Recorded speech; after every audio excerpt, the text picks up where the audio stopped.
After several weeks of appearing to go hard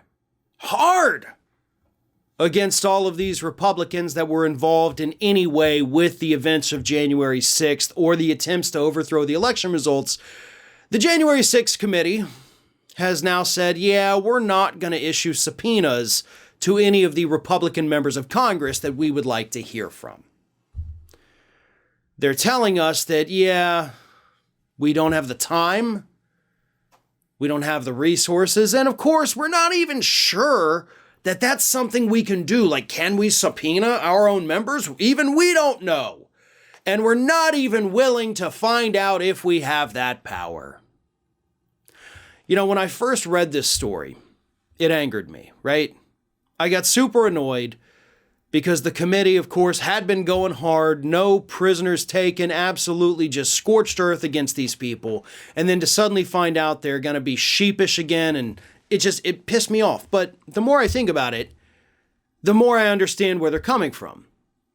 And part of it is still their fault, right? They put their own deadline in place. We're going to have this report out to you early summer. So they don't have time to get involved in lengthy court battles about whether or not they can subpoena their own members.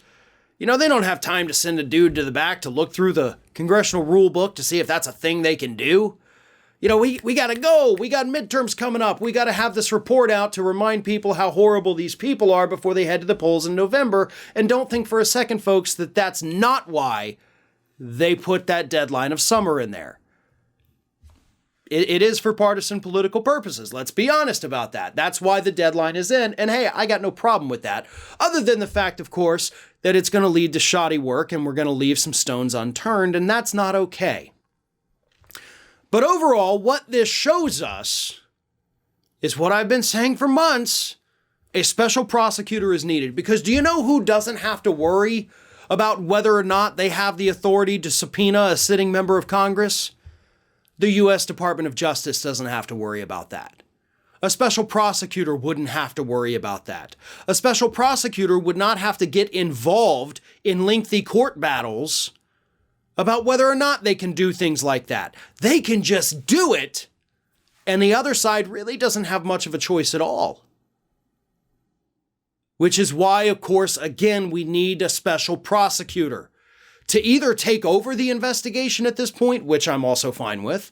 You know, Congress could go ahead, put out their findings right now, and then say, hey, we're now sending it over to the special prosecutor. It's up to them. And I think it actually should be special prosecutors. We should have several different grand juries impaneled to look at various different aspects of what happened that day.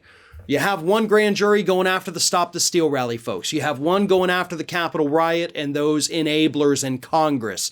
Then, of course, you have the other one with the attempts to overthrow the election results and all those little plans that, of course, involves the Trump administration and other members of Congress.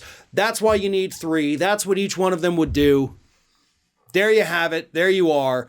Get with it, Merrick Garland, because the clock is ticking. Thanks for watching, and if you like what you saw, don't forget to like, comment, share, and most importantly, subscribe to our Ring of Fire channel here.